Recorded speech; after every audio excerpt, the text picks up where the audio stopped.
Let me talk to you about the paralytic for a few. And I don't want you to miss this. I think this is the most impactful thing in this for this story. And for some reason this week, this came alive to me. The paralytic had to embrace vulnerability. Okay, he had to let people in. He had to live transparently and genuinely and authentically in front of these guys for them to drop everything and give more than what was required in the moment. There's the definition right there of generosity.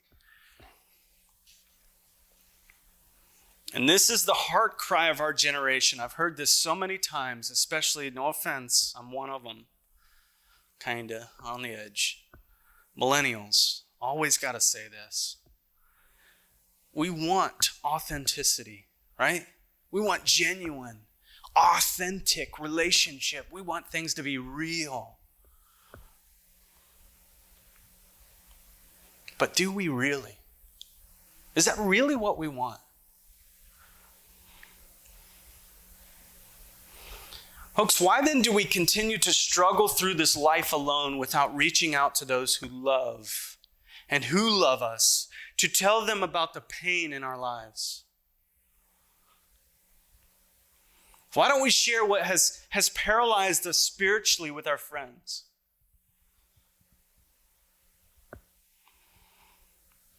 Why don't we actually talk about stuff that's going on?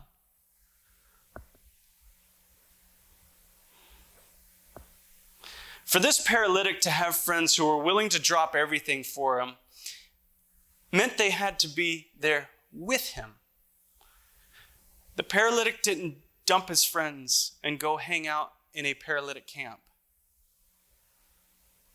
He didn't release his friends from the responsibility of doing life together to go live in isolation. He didn't push them away. He didn't hide his feelings. His friends embraced their paralyzed friend's vulnerability while cleaning him every day, while wiping him up after he went to the bathroom. They brushed his teeth. They combed his hair. They prepared food for him, and they fed him. They got him ready for bed every night. All because this paralyzed man lived openly, authentically, genuinely in front of his friends. Folks, he embraced vulnerability.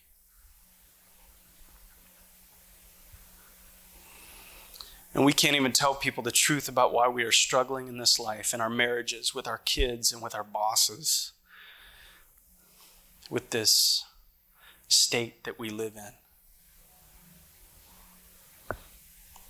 We always want to focus on the friends in this story and about their heroic efforts because it matters what we do. Folks, it does. It matters what we do. We need to recognize that from the story, but don't forget that having friends like that meant this paralyzed man, he had to let them in. He had to open up and be real with them. He had to accept help. Did you hear that? He had to accept help.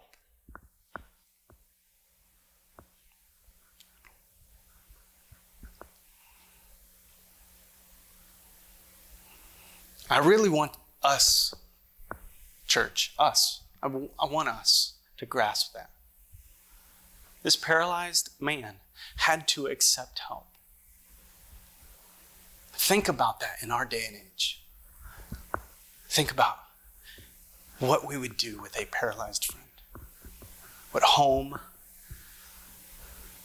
what shelter they would live in, what place where they could receive the right amount of medical assistance and care while we quickly sink into the shadows. But I want you to think about that from your own life.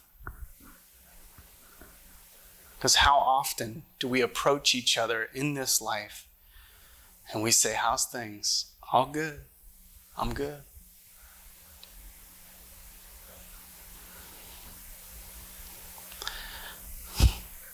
Mike is phenomenal at this.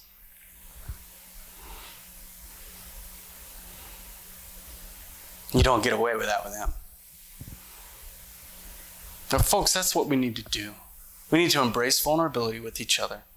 If we are really believing that we live life together, we believe life is better lived together, we need to open up to each other.